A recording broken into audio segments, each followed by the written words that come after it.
Viral video sejumlah anggota DPRD Banyuasin, Sumsel asyik nongkrong di sebuah rumah makan sambil bercanda.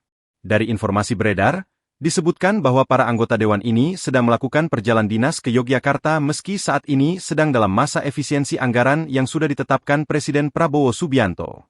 Berdasarkan video beredar, sejumlah anggota, termasuk juga Ketua DPRD Banyuasin Abdul Rais yang juga ikut di rombongan ini. Celoteh para anggota dewan ini juga terbilang sangat menyakitkan perasaan masyarakat. Pasalnya, di tengah sedang gencar-gencarnya pemerintah pusat mengharuskan daerah melakukan efisiensi, tetapi anggota DPRD Banyuasin dan juga Ketua DPRD Banyuasin malah asyik nongkrong di rumah makan dan mengeluarkan celotehan. Setidaknya, dari informasi diperoleh ada sekitar 14 orang yang melaksanakan perjalanan dinas ke Yogyakarta.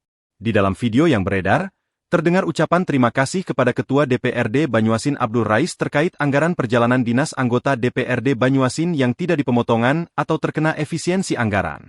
Makasih Pak Ketua, khususnya Dapil 6, kata salah satu anggota DPRD Banyuasin dalam video tersebut.